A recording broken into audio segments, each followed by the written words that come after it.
E aí, meus filhos, tudo bem com vocês? Aqui quem fala é o professor Luiz, e no vídeo de hoje a gente vai estar resolvendo uma questão do Enem PPL do ano de 2013, que fala pra gente o seguinte: em uma experiência didática, 5 esferas de metal foram presas em um barbante, de forma que a distância entre esferas consecutivas aumentava em progressão aritmética. O barbante foi suspenso e a primeira esfera ficou em contato com o chão.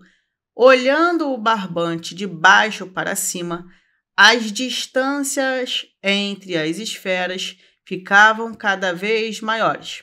Quando o barbante foi solto, o som das colisões entre duas esferas consecutivas e o solo foi gerado em intervalos de tempos exatamente iguais.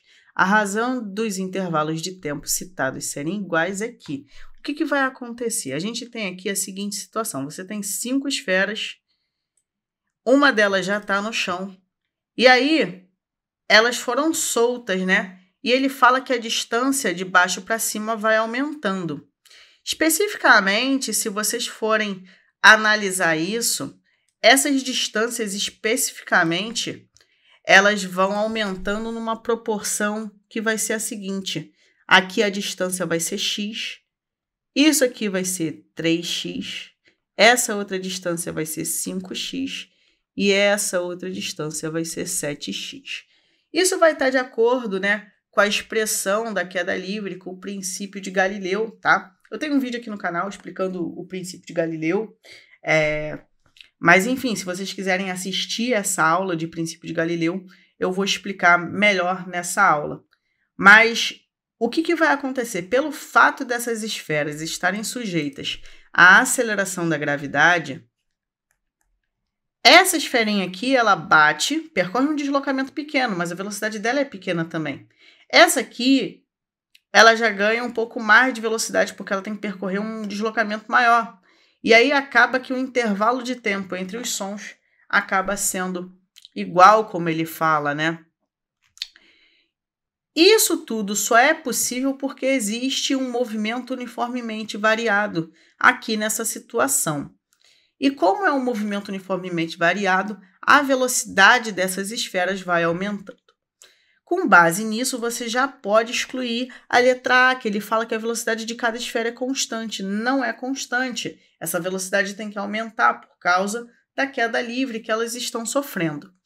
Ele fala que a força resultante em cada esfera é constante. Bem, se a gente for olhar, essas esferas elas vão estar sujeitas a um peso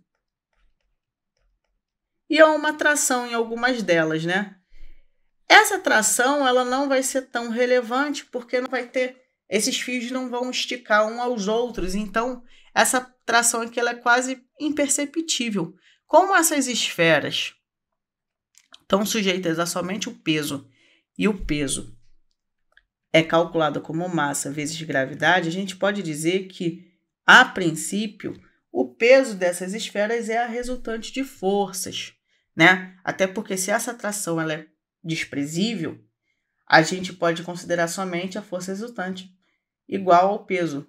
E aí, como o peso depende da massa e da gravidade, e esses valores não alteram, a gente tem aí uma coisa, né, que se torna verdadeira, porque a força resultante vai ser constante sim. Então, a princípio, a letra B está correta. Vamos ver o porquê as outras opções estão falsas. Ele fala que a aceleração de cada uma aumenta com o tempo.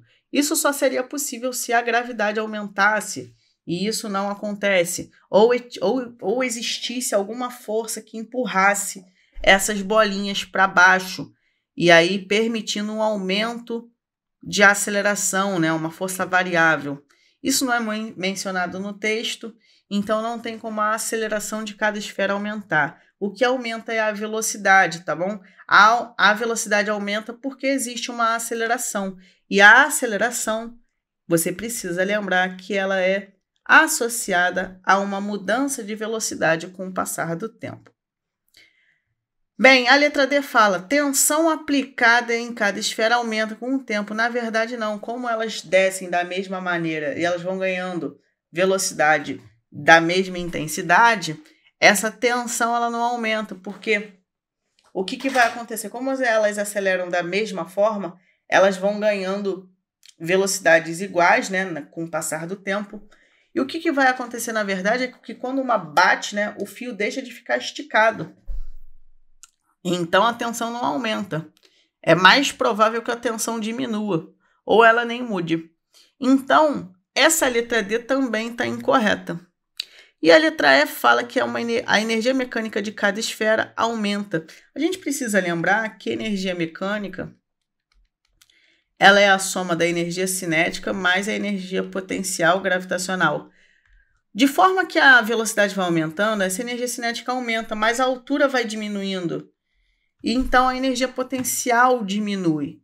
Se a gente está desconsiderando os atritos, essa energia mecânica não aumenta nem diminui, tá bom? Se a gente considerar uma situação com atrito, essa energia mecânica, parte dela vai sendo transformada em calor, porque ela vai ser dissipada por causa da força de resistência do ar. Mas não consideramos isso. Então, a gente vai dizer aqui que, nesse caso, a energia mecânica vai permanecer constante para essa situação. Ok? Se ele falasse que é energia cinética, aí sim, aí o negócio ia estar certinho. Mas tem que lembrar que a energia mecânica é constante, porque a velocidade aumenta, a energia cinética aumenta, mas a altura diminui. Então, a energia potencial gravitacional vai diminuindo de forma que isso aqui permaneça constante. Show de bola? Então, eu vou ficando por aqui. Desejo a todos uma ótima semana, bons estudos e até a próxima. Tchau, tchau.